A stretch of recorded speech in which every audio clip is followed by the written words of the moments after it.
नमस्कार. Expert medicine ॲडवाइसच्या चॅनलमध्ये तुम्हा सर्वांचं खूप मनापासून स्वागत. आजच्या व्हिडिओमध्ये आपण माहिती बघूयात.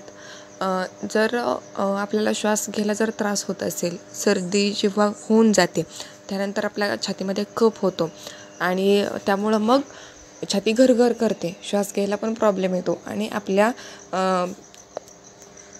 लंग्सला ऑक्सिजनचा पुरवठा हा कमी होतो. त्यावेळी असं शॉर्टनेस ऑफ ब्रीथ असं जाणवतं.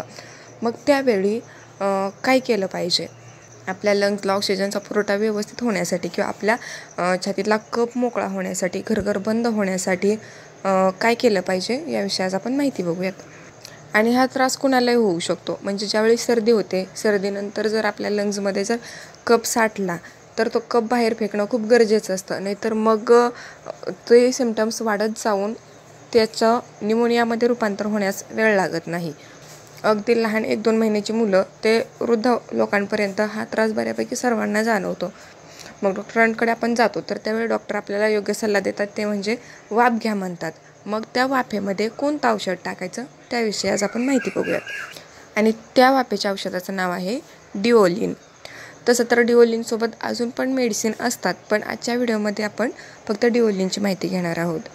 सिप्ला या कंपनीचं हे प्रोडक्ट आहे आणि 103 रुपयाच्या 5 रेस्प्युल्स आहेत. तर हे जे डिओलिन रेस्प्यूल आहे ते क्रोनिक ऑब्स्ट्रक्टिव्ह पल्मोनरी डिसऑर्डर यामध्ये वापरलं जातं. पण नॉर्मली जेव्हा एकदम लहान मुलं आहेत किंवा मिडल एजची मुलं, तर त्यांना कुणालाही जर छातीमध्ये कफ झाला आणि तो कफ जर बाहेर काढायचा असेल तर अशा वेळी देखील हे डिओलिन रेस्प्यूल यूज केलं जातं. ज्या लोकांना दम्याचा त्रास खूप मोठ्या प्रमाणामध्ये आहे तर अशी लोकं देखील कंटिन्यू वाफ घेताना दिसतात.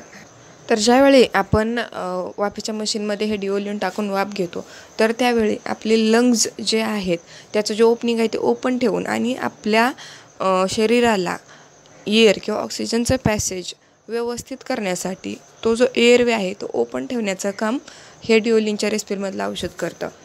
तुमच्या छातीमध्ये जे टाईटनेस असेल किंवा खूप जास्त कफ झाला असेल किंवा घरघर जी जाणवणारी आहे किंवा श्वास घेतला तरी श्वास आपल्याला कमीच पडतोय असं जी वाटणारी फिलिंग आहे, ह्या सर्व गोष्टी कमी करण्याचं काम हे डिओलिन रेस्प्यूल करते. आणि हे खूप सेफ आणि इफेक्टिव्ह मेडिसिन आहे. बरं, ज्या लोकांना दम्याचा त्रास आहे त्यांना हे औषध घेतल्यानंतर पहिल्या दिवशी जो रिझल्ट जाणवतो त्याच्यापेक्षा पुढच्या 2-3 दिवसानंतर ह्याचा रिझल्ट खूप जास्त जाणवतो. त्यामुळे ज्यांना खूप जास्त दम्याचा त्रास आहे किंवा तुम्हाला जे काही पल्मोनरी डिसीज आहेत अशा लोकांनी डॉक्टरांच्या सल्ल्याने शक्यतो डेली जरी इनहेलेशन केलं तरी खूप बेस्ट आहे. याचे साईड इफेक्ट नाहीत, उलट ते तुमचा श्वसन मार्ग मोकळा करण्यासाठी मदत करतं. आणि जे लहान मुलं आहेत ज्यांना खूप जास्त कफ झालेला आहे त्यांना देखील जोपर्यंत छातीमध्ये कफ आहे तो पूर्णपणे जोपर्यंत बाहेर पडत नाही तोपर्यंत दिवसातून 2 ते 3 वेळा जर तुम्ही वाफ दिली तर अगदी उत्तम.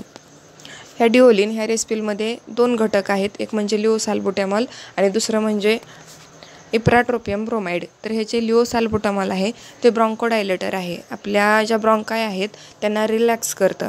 आणि जे इप्राट्रोपियम ब्रोमाइड आहे ते अँटीकोलिनर्जिक आहे आणि आपल्या ज्या ब्रिदिंगच्या ज्या मसल्स आहेत किंवा जो एअरवे आहे तो पूर्णपणे रिलॅक्स करणं, वाईड करणं आणि आपलं जे ब्रिदिंग आहे, श्वासोच्छ्वास आहे तो एकदम रिलॅक्स करणं किंवा एकदम नॉर्मल करण्याचं काम हे दोन्ही घटक मिळून करतात.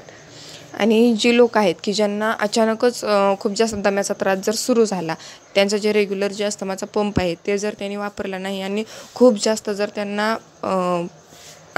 कासावीस जर व्हायला लागलं, श्वास जर कमी पडला तर अशा वेळी इनहेलेशन नाही करायचं. तुमचा जो रेग्युलरचा पंप आहे तो यूज करायचा.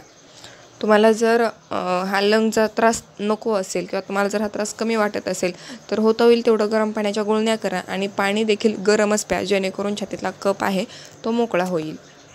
तर ज्या लोकांना एकदम नॉर्मल सर्दी आहे आणि त्या सर्दीनंतर कफ झालेला आहे छातीमध्ये तर अशी लोक अगदी बिनधास्तपणे हे डिओलिनच्या रेस्प्यूलने नेब्युलाइज करू शकतात. पण ज्यांना लंगचे खूप जास्त त्रास आहेत, दम्याचा खूप जास्त त्रास आहे, त्यांनी मनाने काहीच करायचं नाही, डॉक्टरांच्या सल्ल्यानेच व्यवस्थित योग्य त्या ट्रीटमेंट घ्यायची. जर तुम्हाला दिलेली माहिती आवडली असेल तर व्हिडिओला लाईक करा आणि चॅनलला नक्की सबस्क्राईब करा. परत भेटू अशाच एका छानशा व्हिडिओमध्ये. तोपर्यंत धन्यवाद.